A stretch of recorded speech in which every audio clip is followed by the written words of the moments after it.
مگر ایسی مجبوری میں حالت عذر میں مباحات کا استعمال افضل و اعلیٰ ہے، نیکی اور خیر میں شمار۔ دوسرا ہے قصد و ارادہ۔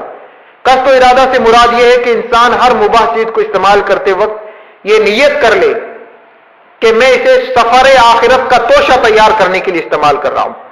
عبادت میں قوت اور استطاعت پیدا کرنے کے لیے استعمال کر رہا ہوں۔ اور اس کی صورت یہ ہے کہ وہ دل میں یہ بات لائے کہ اگر عبادت کرنا مقصود نہ ہوتا، اگر عبادت کے لیے قوت جسم میں پیدا کرنا مقصود نہ ہوتا تو میں یہ غذا استعمال نہیں کرتا، میں یہ خوراک استعمال نہیں کرتا، میں اس غذا میں مبتلا نہیں ہوتا اگر مجھے عبادت میں قوت پیدا کرنا مقصود نہ ہوتی۔ تو یہ دو امر ہیں جن کو ملحوظ رکھنے سے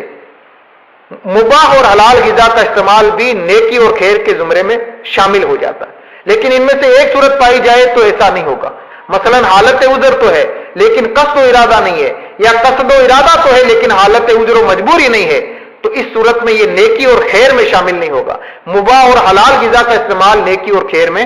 شامل نہیں ہوگا۔ پھر یہ بھی ہے کہ اس خوبی اور نیکی پر اور اس درجہ استحباب پر استقامت کے لیے بندہ بصیرت اور نیک ارادہ رکھے۔ بصیرت اور نیک ارادے کی ضرورت ہے، یعنی انسان جب بھی مباح اور حلال چیز استعمال کرنے لگے تو وہ یہ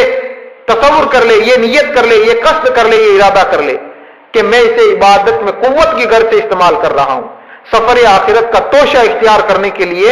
اسے استعمال کر رہا ہوں، عبادت میں قوت اور استطاعت پیدا کرنے کے لیے استعمال کر رہا ہوں۔ اگر بھول جائے تو جب یاد آئے یہ نیت کر لے کہ غذا کا استعمال، مباح کھانے کا استعمال میں عبادت میں قوت پیدا کرنے کے لیے اور اللہ کے دین کی تبلیغ کے لیے استعمال کر رہا ہوں، تبلیغ و اشاعت میں لگنے کے لیے استعمال کر رہا ہوں۔ اس طرح سے اس کا مباح کھانا بھی نیکی میں اور بھلائی میں شمار ہو جائے گا۔ یہاں تین چیزیں ہو گئی، ایک حالت عذر و مجبوری کا لحاظ کرنا، یعنی دو تو اس مباح کے استعمال کو نیکی میں داخل کرنے کے لیے، ایک تو ارادہ اور دوسری حالت عذر میں، حالت مجبوری میں استعمال کرنا، اور قصد و ارادہ نیک اور جائز قصد و ارادہ کہ اس خوراک کو میں عبادت میں قوت کے لیے استعمال کر رہا ہوں، دو تو یہ چیزیں، اور تیسرا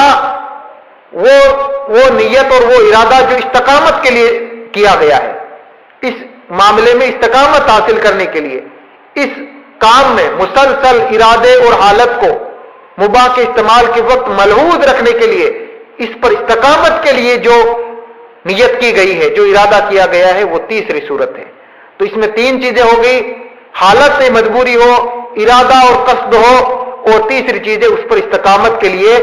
بصیرت اور نیک نیتی ہو۔